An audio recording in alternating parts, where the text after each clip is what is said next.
Hey guys, welcome to week 3.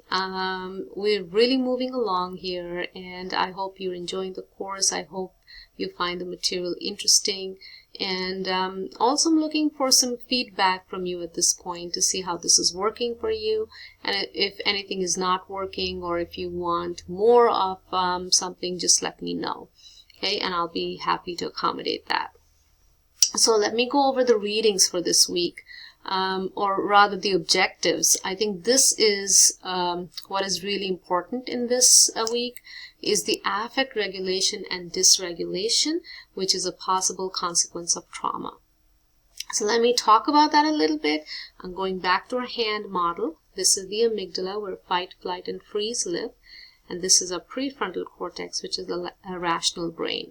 Okay, so imagine you're walking down a dark street at night and there's no one around, and suddenly someone comes and just taps you on your shoulder. Immediately alarm bells will ring. You will disconnect from your prefrontal cortex. You will go into your amygdala, and you might punch the person, scream, yell, do different things. And then you turn around and you find that it's your friend who did that. You will still be aroused, your heart will be racing, your mouth will be dry, you will still be in fight or flight, but you will be able to engage your prefrontal cortex, and you might yell at your friend and say, "What were you thinking? You scared me," or "Are you out of your mind?" or something like that. That is a normal reaction. Okay, it's in proportion to the event. But let's say you turn around and you tell your friend, "You scared me. I don't want to see your face ever again." That reaction is out of proportion to the event.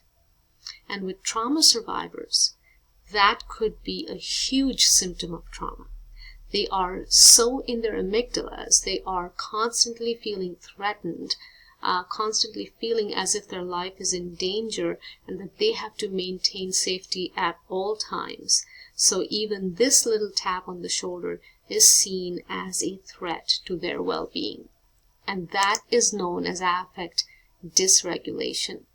A diagnosis that has this affect dysregulation is the borderline personality disorder, which is a very misunderstood diagnosis, but explained beautifully in this video. So please take a look.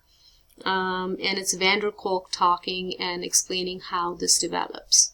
Okay, this is a really interesting article. It's true. It's a story of a woman with multiple personalities, and it is told in a very matter-of-fact way. So I really like that article. Just a reminder that you are expected to read or view at least 50% of the material that is given to you. And I would highly recommend going through everything, but minimum 50%. So here is Perry, the boy who was raised as a dog. Chapter 6 is the story of the boy who was raised as a dog, and it is an amazing story of what the brain is capable of doing with the right kind of training. So I want to think of your thoughts.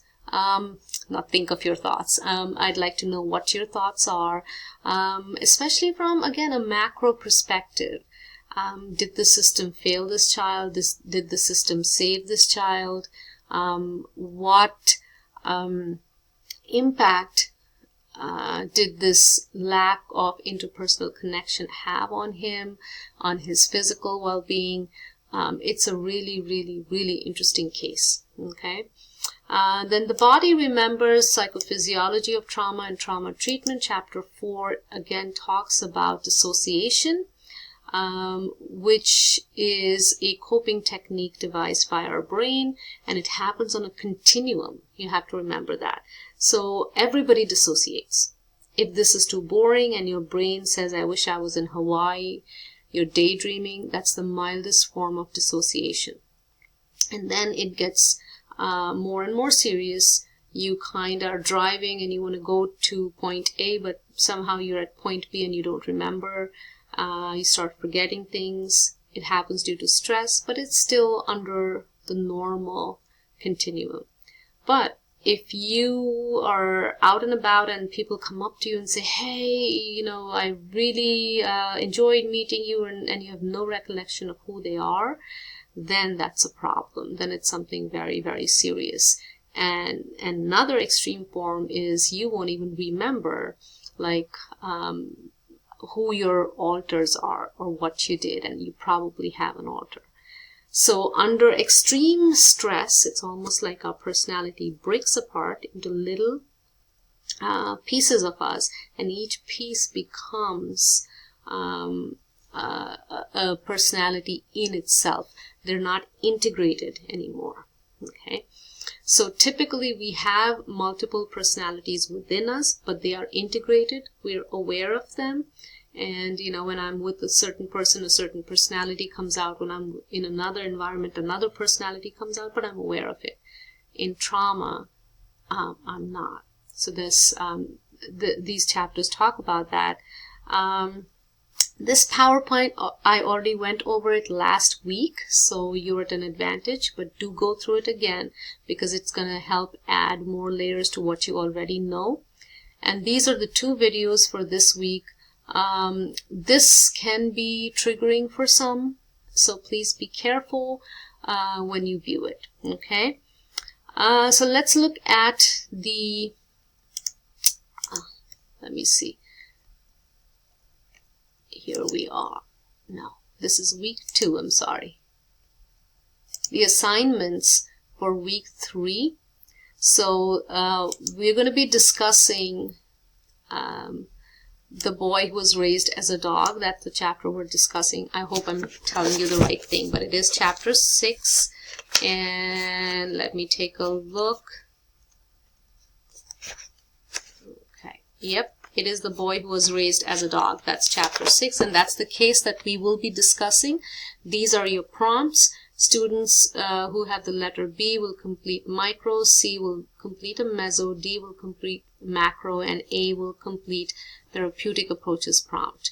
And I look forward to your discussions. I look forward to understanding how you approach this case through all these 4 directions, as it were. Okay, so here we have the discussion. And then we're going to have technique demonstrations, which I'm really looking forward to because people come up with really unique ideas of soothing trauma survivors. And the literature review. Okay. I know that some of you have been very tense about this, but it's really taking 2 articles and integrating them and writing about what you understand. So you will take the type of trauma. For example, combat trauma, domestic violence, school-based violence, all these are types of trauma. And within that, you can choose a population. So if your trauma was school-based violence, then your population could be teachers, not just children. So you would pick an article on school-based trauma, and you would pick an article on teachers who were involved in that trauma. And then you will just combine the 2 and then follow the prompts. So it should not be too difficult. I'm just looking for a thinking process. What do you understand, and how do you kind of integrate the 2 papers? Okay. So these are the 3 assignments for this week. And if you have any questions, please feel free to email me, and I look forward to hearing from all of you. Okay, take care, bye.